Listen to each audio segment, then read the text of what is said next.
Friends were originally involved with establishment of the Refuge, and so naturally once the Refuge was established, they turned around and started up the Friends group. The Refuge was initiated in April of '95, and the Friends received their nonprofit status in December of '95. And so they were very involved with that, and then carried on with the other activities that they wanted to follow through once the Refuge was established. So the Mashpee National Wildlife Refuge is in both Mashpee and Falmouth, and the U.S. Fish and Wildlife Service is responsible for managing over 340 acres. But the Mashpee Refuge is unique in that the refuge is not considered just the areas that we manage, but also areas that our partners in this area manage. And so those conservation lands in total are over 5,000 acres. So the Friends of the Mashpee National Wildlife Refuge were formed to aid the U.S. Fish and Wildlife Service in accomplishing their goals. And so their job is basically to assist us in areas where we need help. And because our main office is headquartered in Sudbury, which is about an hour and 45 minutes away, the Mashpee Friends Group has been crucial in a lot of the work that needs to be done on the ground down here that we're not able to get to.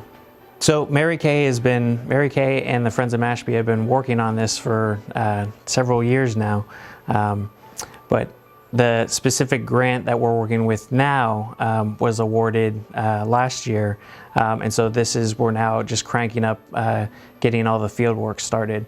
So this particular project is relatively new.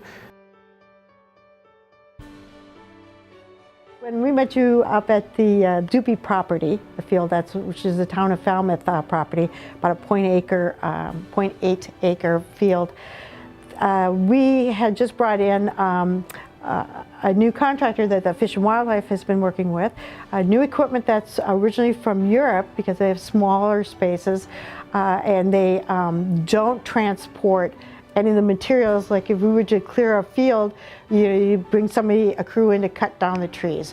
Then you get the trees out of there. Then you come in and you'd have to rip the roots out and that kind of thing.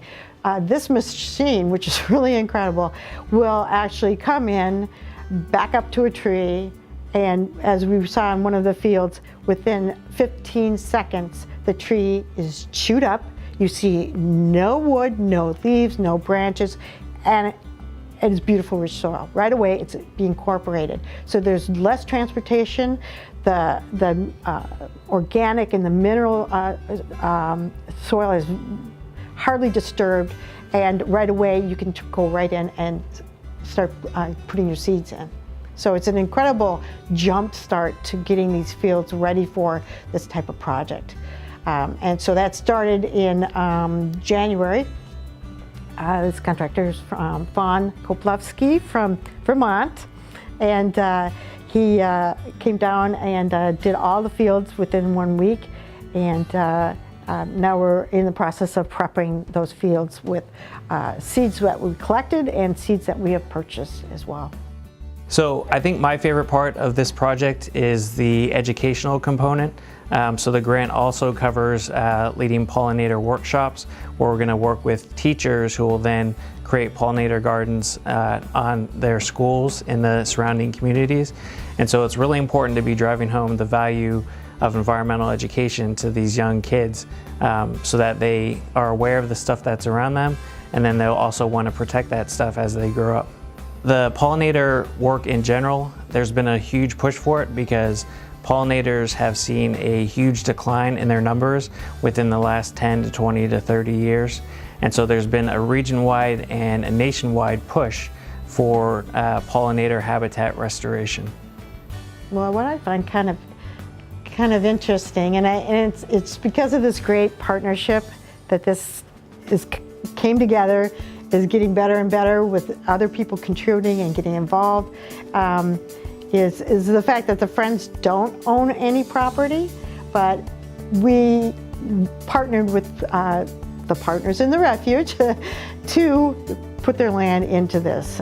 They felt that trust that willingness to work towards conservation together, and that is really a strong factor in this partnership.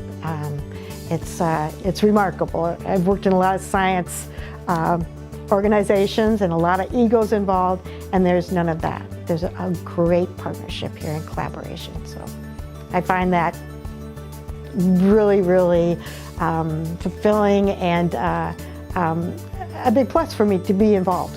I'm a volunteer. I don't get paid for this. So to have that as, they've got my back, I've got their back. It's a great feeling to have that.